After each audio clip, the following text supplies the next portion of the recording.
सावन के महीने में ये उपाय कर लिया तो आपके घर से दरिद्रता दूर होंगी। हमने ये उपाय आपको पिछली कथा में बताया था, आज फिर बता रहे हैं। आस्था चैनल पर कथा सुन रहे हो, जितने फेसबुक यूट्यूब पर कथा सुन रहे हो, एक बात अपनी जिंदगी में उतार कर रखना। जैसे मंगलसूत्र में काली और पीला मन का आता है, उसी तरह जीवन में थोड़ा सुख और दुख आता है। घबराना नहीं, उसकी शरणागति छोड़ना नहीं, उसकी शरणागति छोड़ना नहीं, उसके चरणों का रसतत्व ग्रहण करते रहना, भजन करते रहना। विश्वास प्रदीप मिश्रा पर बिल्कुल मत करना। विश्वास करना तो ये शिव महापुराण पर और महादेव पर करना, बाकी के किसी पर विश्वास मत करना। जैसे आप हो वैसे हम हैं, जैसे आपका जीवन है वैसा हमारा जीवन है, जैसे आपका सिर दुखता है वैसा हमारा भी सिर दुखता है, जैसा आपका पेट दुखता है वैसा हमारा भी पेट दुखता है, जैसे आप चलते हो वैसे हम चलते हैं, जैसा आप भोजन करते हो वैसा हम करते हैं, जैसे आप सोते हो वैसे हम सोते हैं। तो आप में और हम में कोई अंतर नहीं है, कोई अंतर नहीं, बल्कि बड़े हमसे ज्यादा आप हो। क्यों? क्योंकि आप अपना अमूल्य समय देकर कथा को सुनने के लिए आए हो। ये माइक तो किसी पगला को भी पकड़ा दो तो वो भी 2-3 घंटा निकाल दे, पर आपके भीतर शिव समाया हुआ है। ये माइक तो किसी पगले को भी पकड़ा दो तो वो 2-4 घंटा निकाल दे, पर आपके भीतर शिव समाया है, आपके भीतर शंकर समाया है। एक नर्मदा जी में बच्चा खड़े होकर रस्सी की डोरी बांधकर उसमें चुंबक को लपेटकर नर्मदा जी में फेंकता है। क्यों फेंकता है? उसमें से कलदार निकालने के लिए, उसमें से वो पैसा निकालने के लिए। उसी तरह ये शिव महापुराण मेरे महादेव ने इस कलयुग में रस्सी बांधकर सीहोर के माध्यम से इसलिए फेंकी है कि उससे जो भगवान के होंगे वो चिपक जाएंगे, और चिपक गए तो निकल जाएंगे। माइक क्या है? तुम्हारा विश्वास दृढ़ है, तुम्हारे भीतर जो शंकर समाया है, तुम्हारे भीतर जो शिव समाया है, तुम्हारे भीतर जो देवादिदेव महादेव समाया है, वो मूल है। कथा बाचने वाला मूल नहीं होता, कथा सुनने वाला मूल होता है। कथा बाचने वाला तो 4 पाए की चौकी पर बैठता है, और कथा सुनने वाला जमीन पर बैठता है। जो जमीन पर बैठता है वो जमींदार होता है, जो चौकी पर बैठता है वो चौकीदार होता है। आप सब कथा सुनने जमीन पर बैठे हो, तुम जमींदार हो, क्योंकि अपनी मर्जी के मालिक हो। जितनी देर बैठना बैठते हो, तुम्हारी मर्जी पड़ जाए तो उठ के चले जाते हो। तुम्हारा मन पड़ा तो पानी की बोतल निकाल कर पी लिए, तुम्हारा मन पड़ा तो जेब में से निकाल के मलके ने फटकी लगा के निपटा भी गए। पर कथा बाचने वाला 3 घंटे एक जैसा बैठा है, विराजमान है, बोलना है बोलना है, समझाना है समझाना है। बाचने वाले से बड़ा सुनने वाला होता है, क्योंकि उसके भीतर शिव समाया होता है। अगर आपके भीतर शिव नहीं होता तो आप इतने लाखों की संख्या में यहां नहीं पहुंचते। आपके भीतर शिव समाया है इसलिए आप बड़े हो, आपके भीतर महादेव समाया है इसलिए आप बड़े हो। बोलना तो कोई भी माइक दे दो, बोल देगा, वो 2-4 घंटा तो निकाल देगा, उसमें कौन सी बड़ी बात है? आएगी विषम परिस्थितियां। विश्वास, हम भी मनुष्य हैं और आप भी मनुष्य हो, और गलती किससे होती है? भगवान से होती है कि मनुष्य से होती है? तुम बोलो, किससे होती है?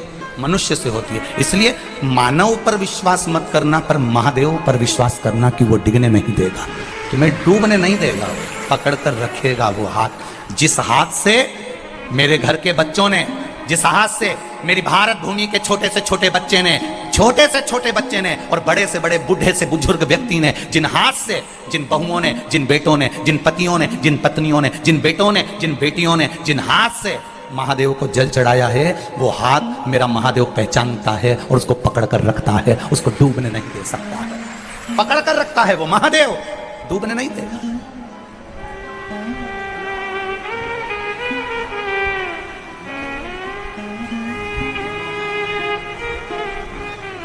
जब एक साधारण सा व्यक्ति केवल छूने से समझ जाता है कि इसकी भावना क्या है, बोलो रिजीजियों सही है कि गलत है? मेरे भाई बैठे हैं, वो भी अंदाजा लगा कर बोलना। अगर किसी व्यक्ति को मात्र छुआ जाए, उससे अंदाजा लगाया जा सकता है किसके अंदर चल क्या रहा है, इसके मन में क्या चल रहा है, किस भाव से छुआ तूने। उसी तरह महादेव को मात्र जल चढ़ाने से समझ में आ जाता है कि महादेव से तुम मांग क्या रहे हो, क्या कह रहे हो, क्या कहना चाहते हो, वो महादेव समझ जाता है। मेरा देवादिदेव महादेव समझ जाता है। करेंगे, दुनिया के लोग अपशब्द कहेंगे, ताने देंगे, गालियां देंगे, आड़ा टेढ़ा बोलेंगे, उनका काम है, वो बोलते रहने दो। अपना काम है शिव मंदिर में जाना, 1 लोटा जल चढ़ाना, शंकर की भक्ति करना, शिव तत्व को अपने भीतर उतारना, उसके सिवाय कुछ नहीं, कुछ बोल बम का नारा है, बाबा एक सहारा है। उसके सहारे जियो, उसके भरोसे जियो, भरोसे।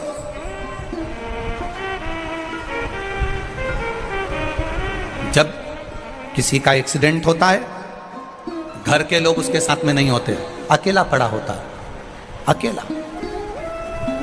जब कोई बीमार होता है, वेंटिलेटर पर अकेला पड़ा होता है। बोलो जी जी हाँ, सही है गलत है? जब किसी को तकलीफ होती है, आईसीयू में अकेला पड़ा होता है। जब किसी का ऑपरेशन होता है, उस ऑपरेशन रूम में वो अकेला पड़ा होता है, अकेला। एक्सीडेंट हुआ तो रोड के किनारे अकेला पड़ा है, गाड़ी में अकेला पड़ा है।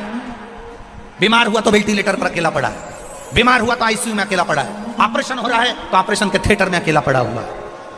कौन आता है उस समय पर? परिवार वाले बाहर खड़े होकर पूछते रहते हैं कैसा है, देख लेना, अच्छे से बना जा, अच्छा डॉक्टर बुला लो, दवाई अच्छी दे दो, गोली अच्छी दे दो, ऑपरेशन करा दो।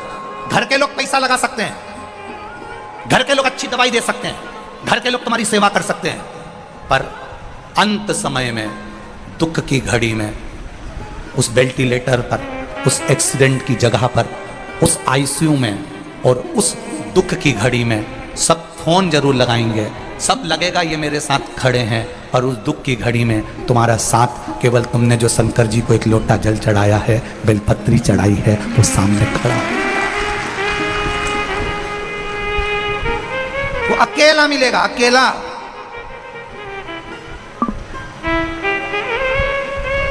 और अकेला व्यक्ति किस किस जगह पर बैठता है जरा ध्यान रखना। दुख की घड़ी में तुम अकेले रहोगे, कष्ट की घड़ी में तुम अकेले रहोगे,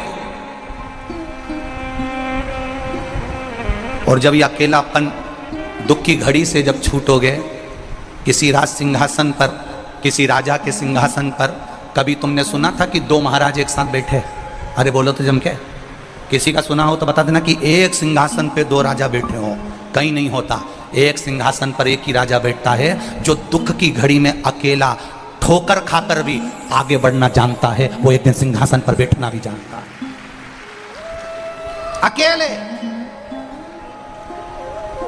गालियां दी जाएगी, आप अकेले रहेंगे, ताने दिए जाएंगे, आप अकेले रहेंगे, रोगे अकेले कमरे में बैठकर। अकेलापन महसूस मत करना। जिसने शंकर को जल चढ़ाया, शिव को जल चढ़ाया, जिसने शंकर का गुणगान गाया, जिसने कभी जिंदगी में शिव महापुराण की कथा सुनी, जिसने कभी शंकर का अनुमोदन करा, जिसने कभी शिव तत्व को जाना है, जिसने कभी शंकर का भजन किया है, कभी भूल से शिव महापुराण की कथा को टीवी पर सुन लिया, मोबाइल पर सुन लिया, या कथा के पंडाल में बैठकर सुन लिया, कभी अकेले मत समझना। जिस दिन तुम महादेव के पास चले जाते हो, दधीचि ऋषि ने अपनी धर्मपत्नी सुवार्च को कहा, जिस दिन बच्चा मां के गर्भ से जन्म लेता है और पृथ्वी पर उसको नीचे पटक दिया जाता है, जब भूमि पर पटका जाता है, कंकर शंकर उसका हो जाता है, वो अकेला नहीं रहता, मरते दम तक उसके साथ महादेव रहता है,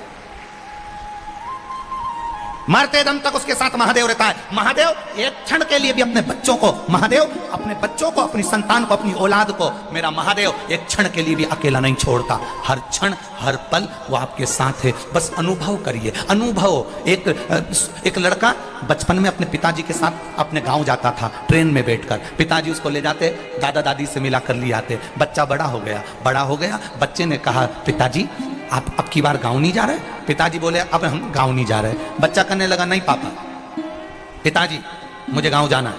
पिताजी ने कहा, मेरे पास टाइम नहीं, छुट्टी नहीं, मुझे तो गांव जाना, आप गांव चलो। पिताजी ने मना कर दिया। बेटा कहने लगा, मैं अकेला गांव चले जाऊंगा, आप मुझे ट्रेन में बिठा दो।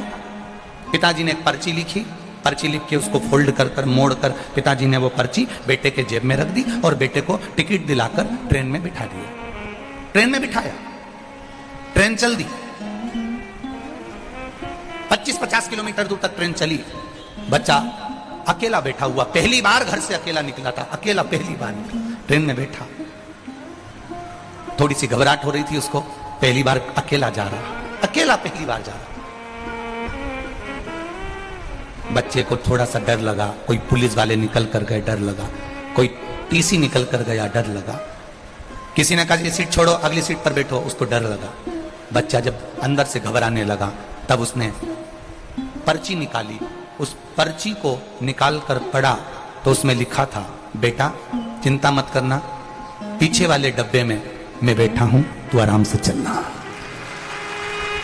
पिता ने पर्ची में लिखकर रखा, पीछे वाले डब्बे में मैं बैठा हूं, तू आराम से चलना। बच्चे की विल पावर मजबूत हो गई, बच्चे को दम आ गई। अब बच्चा किसी से नहीं डरता, सीट वाले से कहा हट मेरी सीट पे, मुझे बैठने दे, मेरी सीट है, क्योंकि उसको मालूम पड़ गया पीछे वाले डब्बे में मेरे पिताजी बैठे हैं। तुम भी याद रखना, तुम्हारे पीछे तुम्हारा पिता चल रहा है, देवाधिदेव महादेव, डरना नहीं। तुम्हारे पीछे वाले डब्बे में भी महादेव बैठा है, तुम्हारे एक एक कदम में तुम्हारे साथ महादेव बैठा है, तुम्हारे एक एक कदम के पीछे तुम्हारा महादेव चल रहा है, तुम्हारे कंधे पर।